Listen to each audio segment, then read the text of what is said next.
सांसदगण बैठ जाइए।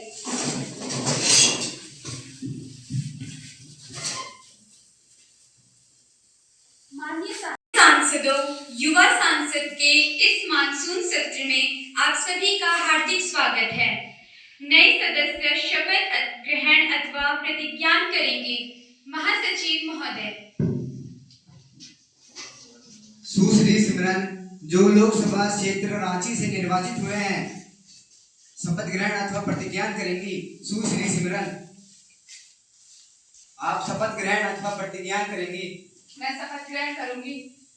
आप किस भाषा में शपथ ग्रहण करना चाहेंगी? श्रीमान, हिंदी में। मैं सुश्री युवा संसद की लोकसभा की सदस्य निर्वाचित हुई हूँ। ईश्वर की शपथ लेती हूँ कि मैं विधि द्वारा स्थापित भारत के संविधान के प्रति श्रद्धा और निष्ठा रखूंगी, देश की प्रभुसत्ता और एकता बनाए रखूंगी तथा जिस पद का मैं ग्रहण करने वाली हूँ उसके कर्तव्यों का श्रद्धापूर्वक निर्वहन करूंगी। धन्यवाद।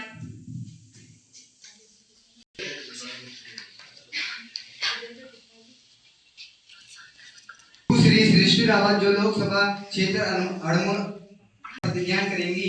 सुश्री सृष्टि रावत, आप शपथ ग्रहण करेंगी या प्रतिज्ञा? श्रीमान, मैं शपथ ग्रहण करूंगी। आप किस भाषा में शपथ ग्रहण करना चाहेंगी? श्रीमान, अंग्रेजी में।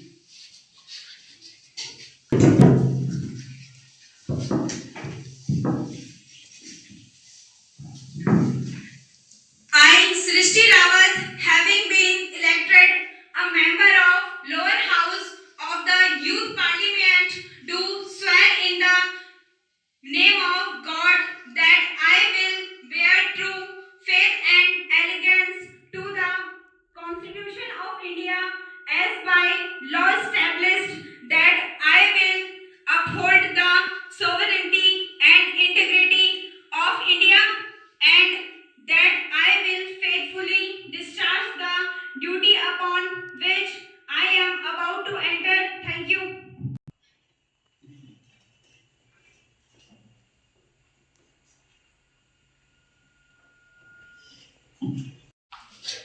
सुश्री मनस्वी नोगाई, जो लोकसभा टिहरी गढ़वाल से निर्वाचित हुए हैं, शपथ ग्रहण अथवा प्रतिज्ञा करेंगी। सुश्री मनस्वी नोगाई,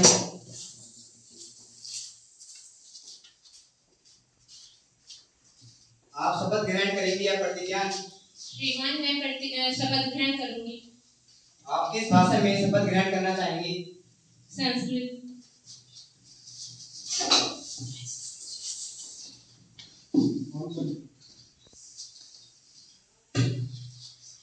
मनस्वी नोगाई या लोकसभाया सदस्यत्वे निर्वाचिता अस्मि ईश्वरस्य नामाना सपे यत् अहं विधिना स्थापिता भारतस्य संविधान प्रति सत्यां श्रद्धां निष्ठां च धार्यसे तथा भारतस्य प्रभुताम् अखंडतां च अक्षुण्णां रक्षामि तथा यत् पदं गृहीत्वम् अहम् उद्धत अस्मि तस्य कर्तव्यानि श्रद्धापूर्वक निर्वक्ष्यामि। धन्यवाद।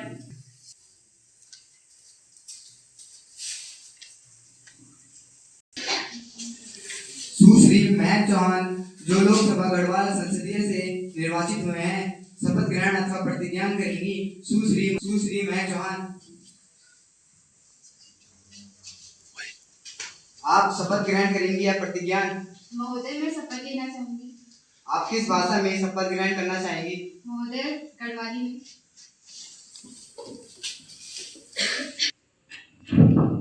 मी महक चौहान, जो लोकसभा सदस्य चुने हूँ, मी भगवान सौगंध नींदू की मी कानून द्वारा बनी संविधान प्रति सच्ची श्रद्धा और निष्ठा रखूँ, मी भारत भाईचारा और एकता बनाए के रखूँ, मी जय पत्थर लीमू वे कर्तव्य पालन हमेशा करूँ। धन्यवाद।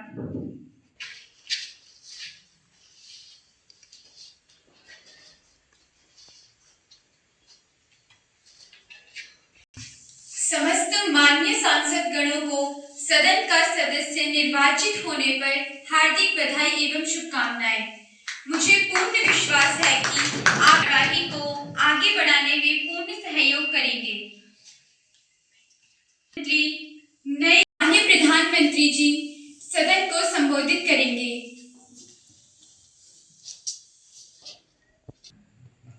माननीय अध्यक्ष महोदय, मैं आपके माध्यम से समस्त नवनिर्वाचित सदस्यों को शुभकामनाएं देती हूँ। मुझे पूर्ण विश्वास है कि हमारी सरकार संपूर्ण भारत का विकास करेगी और मैं विपक्ष से भी उम्मीद करती हूँ कि वे एक जिम्मेदार विपक्ष की भूमिका का निर्वहन करेंगे और देश की प्रगति में हमारी सरकार का पूर्ण सहयोग करेंगे। धन्यवाद। माननीय विपक्ष के नेता सदन को संबोधित करेंगी। माननीय अध्यक्ष महोदय, मैं आपके माध्यम से सत्ता पक्ष को उनकी सरकार बनने पर हार्दिक बधाई देना चाहती हूँ। मुझे पूर्ण विश्वास है कि सरकार विपक्ष की भावनाओं एवं विचारों को महत्व देकर कोई भी निर्णय लेगी। धन्यवाद।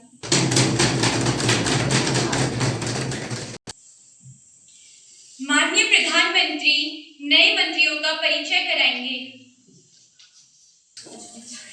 माया शिक्षा मंत्री के रूप में अनुराग मनराज जी, गृह मंत्री के रूप में आर्यन सिंह जी, वित्त मंत्री के रूप में अर्जुन राज कौशल जी, महिला बाल विकास मंत्री के रूप में कुमारी निहारिका जी, रक्षा मंत्री के रूप में प्रिया राणा जी, खेल मंत्री के रूप में साहिल जी, कृषि मंत्री के रूप में सोनी पटवाल जी एवं कानून मंत्री के रूप में महक चौहान जी कार्य करेंगी। धन्यवाद। 101 माननीय युवा सांसद सुश्री कीर्तिका रावत, लोकसभा क्षेत्र बरेली से। माननीय सांसद महोदय। माननीय अध्यक्ष महोदय, मेरा प्रश्न माननीय कानून मंत्री जी से है कि देश में आए दिन महिला उत्पीड़न की घटनाएं बढ़ती जा रही हैं। हालत ये है कि बलात्कार जैसे संगीन अपराध भारत में एक दिन में 90 महिलाओं के साथ हो रहा है। लचर कानून व्यवस्था अपराध और अपराधियों के हौसले को और बढ़ा रही है। मैं माननीय मंत्री जी से जानना चाहती हूँ कि इस संबंध में भारत सरकार क्या कदम उठा रही है। माननीय कानून मंत्री महोदय। माननीय अध्यक्ष महोदय, मैं आपके माध्यम से सदन को अवगत कराना चाहती हूँ कि प्रधानमंत्री सुश्री प्रतिष्ठा नौगाई के नेतृत्व में हमारी सरकार ने ठोस कदम उठाए हैं। हमने प्रत्येक पुलिस थाने में police rapid action police force का गठन किया है, जिसका नेतृत्व महिला पुलिस अधिकारी द्वारा किया जा रहा है तथा अपराधियों या संलिप्तों पर धारा 63, धारा 70 या पोक्सो एक्ट के तहत FIR दर्ज की जा रही है। न्यायिक प्रक्रिया में तेजी लाने के लिए फास्ट ट्रैक कोर्ट का गठन किया जा रहा है, जिसको 1 महीने के अंदर अपना फैसला देना अनिवार्य कर दिया गया है। धन्यवाद। माननीय अध्यक्ष महोदय, माननीय मंत्री जी, आप सदन को गुमराह कर रहे हैं। जैसे कि अंकिता भंडारी का केस पिछले 2 साल से लंबित पड़ा हुआ है। माननीय महोदय, कृपया करके बैठ जाएं। सदन की कार्यवाही को बाधित ना करें। जब आपका अवसर आएगा तब आप अपनी बात रख सकते हैं। प्रश्न संख्या 102 लोकसभा क्षेत्र अमृतसर से माननीय युवा सांसद महोदय श्री तनय चौहान जी। माननीय युवा सांसद। माननीय अध्यक्ष महोदय, मेरा प्रश्न माननीय गृह मंत्री जी से है कि बहुमुखी प्रतिभाशाली देश होने के बाद भी आज हमारे देश की स्थिति ओलंपिक खेलों में पिछड़ी हुई क्यों है। धन्यवाद। माननीय खेल मंत्री महोदय। माननीय महोदय संसद महोदय, जो कि हमारे परम मित्र हैं, विदेश यात्रा से अभी लौटे हैं और आनंद फानन में प्रश्न पूछ बैठे हैं। महोदय, जब तक इनकी सरकार थी तब तक हमारे खिलाड़ी अपने प्रैक्टिस और कोचिज का खर्चा खुद उठाते थे, परंतु हमारी सरकार बनने के बाद यहाँ सारा खर्चा भारत सरकार उठाती है। पूरे देश में खेलो इंडिया खेल महाकुंभ का आयोजन प्रतिभाओं को आगे लाने के लिए किया जा रहा है। धन्यवाद।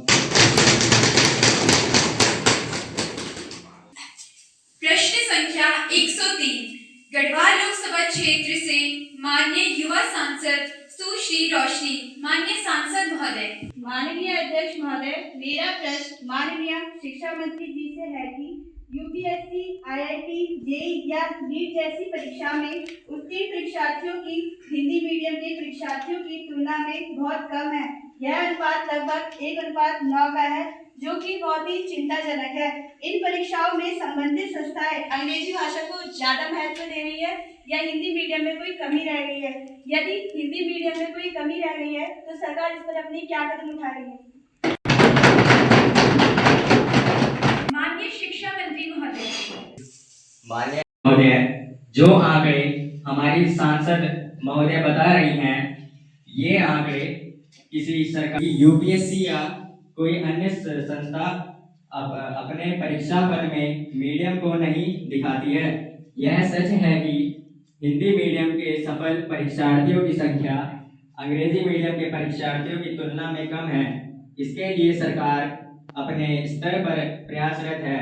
हमने लगभग सभी उच्च शिक्षा के पाठ्यक्रम हिंदी में भी प्रकाशित करवाया है और वो अभी विभिन्न संस्थानों में गतिमान हैं। धन्यवाद।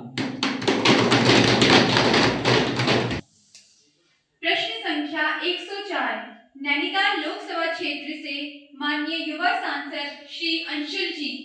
माननीय सांसद महोदय। माननीय अध्यक्ष महोदय, मेरा प्रश्न माननीय कृषि मंत्री जी से है कि देश भर में प्याज की कीमत लगातार बढ़ रही है। कहीं कहीं तो प्याज 100 रुपये प्रति किलो बिक रहा है। प्याज की बढ़ती कीमतों को नियंत्रित करने के लिए सरकार क्या कदम उठा रही है? माननीय कृषि मंत्री महोदय। माननीय अध्यक्ष महोदया, हमारी सरकार प्याज की बढ़ती कीमतों को रोकने के लिए जमाखोरों पर कड़ी कार्रवाई कर रही है। कई जमाखोरों को छापेमारी अभियान के द्वारा पकड़ा गया है और उनका लाइसेंस रद्द कर दिया गया है। साथ ही फिलहाल प्याज की आपूर्ति के लिए सरकार पड़ोसी पाकिस्तान, चीन से प्याज आयात करने जा रही है। इस बार पंजाब, महाराष्ट्र और मध्य प्रदेश में प्याज की अच्छी खासी पैदावार होने की पूरी उम्मीद है। प्रश्न संख्या 106 अल्मोड़ा लोकसभा क्षेत्र से माननीय युवा सांसद मनस्वी नौगाई। माननीय सांसद महोदय। अध्यक्ष महोदय, मेरा प्रश्न माननीय गृह मंत्री जी से है कि हमारे उत्तराखंड खासकर पर्वतीय भागों में बहुत बड़ी संख्या में लोग पलायन कर रहे हैं। पलायन के साथ साथ लोग अपनी जमीन को बाहरी राज्यों के लोगों को बेच रहे हैं। जमीन की खरीद फरोख्त इस कदर जारी है कि एक दिन ऐसा होगा कि उत्तराखंड तो होगा परंतु इसके पर्वतीय भागों में उत्तराखंडी नहीं होंगे। यह सब बुनियादी सुविधाओं की कमी, बेरोजगारी और एक सशक्त भू कानून की कमी के कारण है। मैं माननीय मंत्री महोदय से जानना चाहती हूँ कि इस विषय पर सरकार क्या कदम उठा रही है।